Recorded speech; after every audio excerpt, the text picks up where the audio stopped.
Anda menyaksikan Public Corner dalam White Shot Metro TV bersama saya Isyana Bagus Oka.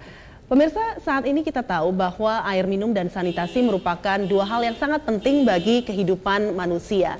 Namun sayangnya belum semua orang dapat bisa hidup dengan memiliki air minum dan sanitasi yang baik.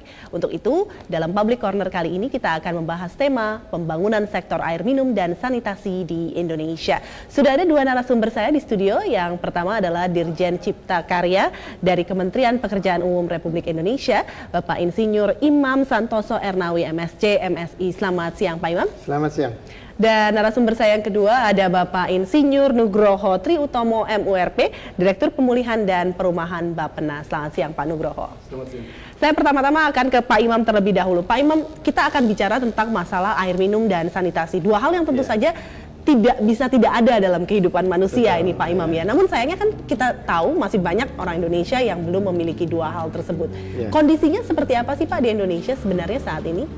Untuk Indonesia di dalam data dari BPS tahun 2013 itu khusus untuk air minum cakupan pelayanannya sudah mencapai 67%. 67%. Sedangkan untuk sanitasi itu sudah mencapai 59%. Jadi dalam kaitannya dengan rencana sampai dengan 2015, katakanlah dengan istilah Millennium Development Goals gitu ya, MDGs, yaitu untuk air minum 68, untuk sanitasi 62, relatif kita sudah jauh melampaui. Jadi untuk 2015 optimistik bisa tercapai. Karena kurang lebih kira-kira hanya sekitar sedikit saja ya Pak ya? Iya betul. Kalau dari Bappenas catatan terkait tentang sanitasi dan air minum seperti apa Pak Nugroho? Ya, jadi seperti yang sudah disampaikan, jadi kita memang mentargetkan pencapaian air minum dan sanitasi kita di RPJMN 2010-2014 itu sudah kita sesuaikan dengan pencapaian sanitasi dan air minum sesuai dengan target MDG.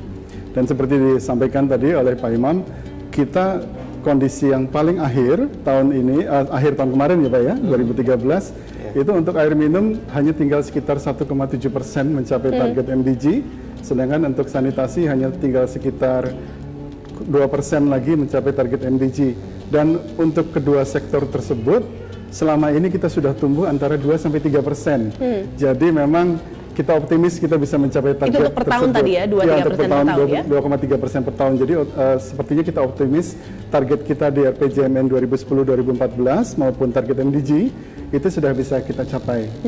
Pak Imam, target MDG sepertinya bisa tercapai tahun depan 2015. Nah, setelah 2015 ini tentu saja akan ada target-target selanjutnya karena masih ada 30% lebih masyarakat Indonesia yang belum tercakup air minum dan sanitasi yang bersih. Itu bagaimana Pak? Seperti apa targetnya?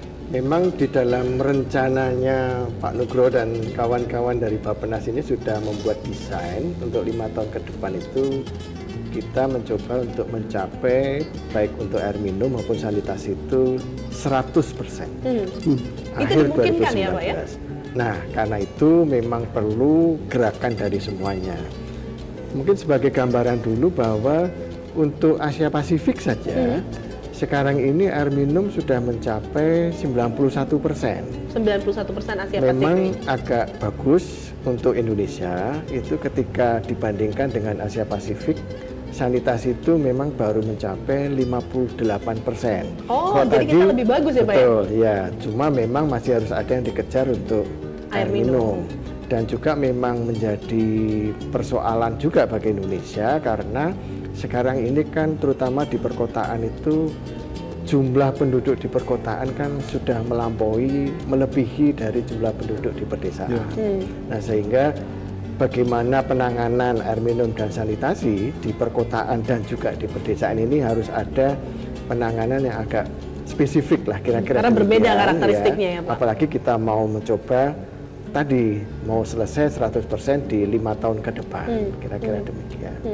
Pak Nugroho, permasalahan apa saja sih Pak yang harus diatasi untuk bisa mencapai target tersebut tadi? 100% dalam 5 tahun ke depan. Ya, pertama tentunya harus kita mengerti seberapa besar sih upaya kita untuk mencapai target itu ya. Ini kan berat ini Pak sebenarnya. Begini ilustrasinya saja, berarti untuk bisa mencapai 100% atau kita katakan sebagai universal access ya, itu masih ada sekitar 83 juta penduduk yang harus kita sediakan layanan air minum yang layak. Dan masih sekitar 103 juta penduduk Indonesia yang harus dipenuhi kebutuhan akan fasilitas sanitasinya. Nah, itu tantangan dari segi besarannya ya. Jumlahnya ya, jumlahnya. kalau persentase belum terlihat berapa jumlah besarnya. Persentasenya mengikuti selisih dari yang kita capai di MDG. Ya, tadi besarnya seperti itu. Jadi kalau untuk air minum masih ada 32%, sekitar 83 juta. Sanitasi masih ada sekitar 38%, itu masih ada 103 juta. Nah, biayanya juga tidak sedikit sebetulnya ya. Kita perkirakan untuk bisa mencapai itu, untuk air minum akan diperlukan sekitar 270-an triliun, ya. Sedangkan untuk sanitasi sedikit lebih besar akan diperlukan sekitar 307 triliun rupiah dalam waktu 5 tahun. Tentu saja ini akan bersumber dari banyak pendana, ya, antara lain kombinasi antara gabungan pendanaan dari pemerintah pusat, pemerintah daerah, ya, provinsi, dan juga yang penting adalah dari masyarakat itu sendiri.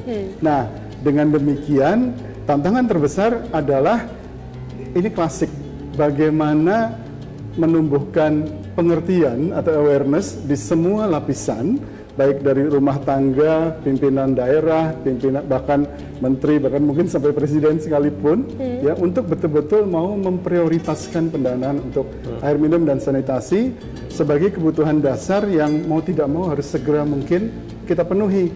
Karena setelah kebutuhan dasar itu bisa kita penuhi, maka hal-hal yang lain seperti pertumbuhan ekonomi dan sebagainya itu dari pengalaman-pengalaman akan jauh lebih mudah untuk bisa kita capai. Nah, untuk mencapai hal tersebut tentu saja peran dari Kementerian Pekerjaan Umum sangat penting ini ya Pak ya, untuk melakukan pembangunan baik itu sarana maupun prasarana. Sudah sejauh apa sih Pak upaya-upaya yang dilakukan? Seperti kemarin, 5 tahun kemarin ya, dan mungkin untuk 5 tahun ke depan pasti akan kita tingkatkan, apalagi tadi ya, untuk 5 tahun ke depan ini kan kita harus mencapai sama seperti kinerja 20 tahun yang lalu. Jadi 5 tahun, hanya dalam 5 tahun. Jadi artinya target 20 tahun ini dipercepat jadi 5 tahun saja ya Pak? Sama-sama selisihnya 30%. Kira-kira kita waktu sebelum 2013, 20 tahun yang lalu, itu juga sama, pencapaiannya 30%. Nah, artinya program kita tidak bisa seperti sekarang, kita harus lebih tingkatkan lagi. Untuk gambaran mudahnya saja paling tidak usahanya itu harus 4 kali lipat lah. Iya, karena dalam 5 tahun ini tadinya sebelumnya 20 tahun ya Pak? Iya, karena itu baik untuk air minum atau untuk sanitasi, kita pendekatannya kalau bisa bersama daerah ya, itu tidak bisa hanya sekedar melalui programnya air minum saja atau melalui programnya limbah saja misalnya, tapi betul-betul penanganan sebuah permukiman sehingga utuh gitu ya, sehingga nanti otomatis ketika kita menangani permukiman kumuh misalnya, otomatis air minumnya juga dipenuhi, sanitasinya juga dipenuhi. Tentu untuk skala-skala yang lebih mikro itu bisa dilakukan. Sedangkan yang sifatnya regional, sebuah metropolitan memang perlu air minum skala regional, misalnya begitu. Itu juga kita kembangkan juga. Sampai kepada yang di tingkat pedesaan. Kita juga ada program itu. Cuman tadi seperti Pak Nugroho sampaikan, bahwa sumber pendanaan ini tidak bisa hanya dari pemerintah. Karena pemerintah paling hanya bisa 40%, mungkin maksimum 50% gitu ya. Itu pun sudah termasuk ditambah di akar barangkali begitu ya, misalnya kalau masih ada. Nah, mungkin APBD terutama dari Pemda ini sangat penting selain dari kemitraan dunia usaha dan masyarakat. Sehingga bagaimana untuk membuat lebih programnya pusat ya, bagaimana untuk bisa membuat lebih pemerintah daerah itu meningkatkan programnya di bidang permukiman, termasuk air minum dan sanitasi, itu yang ingin kita dorong di daerah. Kita ingin dorong. Oke, baik. Kita harus tahan terlebih dahulu karena kita harus jeda sejenak. Pemirsa jangan kemana-mana, perbincangan menarik ini kami lanjutkan usai jeda sesaat lagi. Tetaplah bersama kami.